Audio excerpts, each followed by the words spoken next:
তাহলে আমার মান সম্মান কিছুই থাকবে না।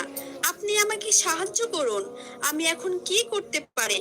নবী করিম সাল্লাল্লাহু আলাইহি সাল্লাম সবকিছুই বুঝতে পারলেন। তিনি বললেন, মা কুলসুম, তুমি অনেক বড় ভুল করে ফেলেছো, যে ভুলে আল্লাহর আরশ কেঁপে গিয়েছে। আল্লাহ অনেকটাই তোমার উপর নারাজ হয়েছে। আর তিনি এজন্যই নারাজ হয়েছেন, তুমি তোমার আপন বোন ফাতেমাকে গরিব বলে এই মেজবানে আমন্ত্রণ করনি। সে দিন আনে দিন খায়, তার মাসুম বাচ্চা হাসান ও হোসেন ভালো মন্দ খাবার তো দূরের কথা, দুবেলা পেট ভরে খেতেও পারে না।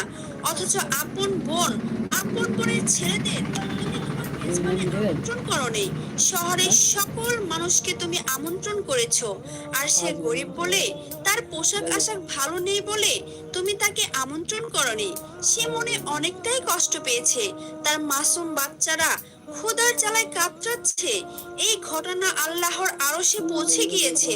আল্লাহ তোমার উপর নারাজ হয়ে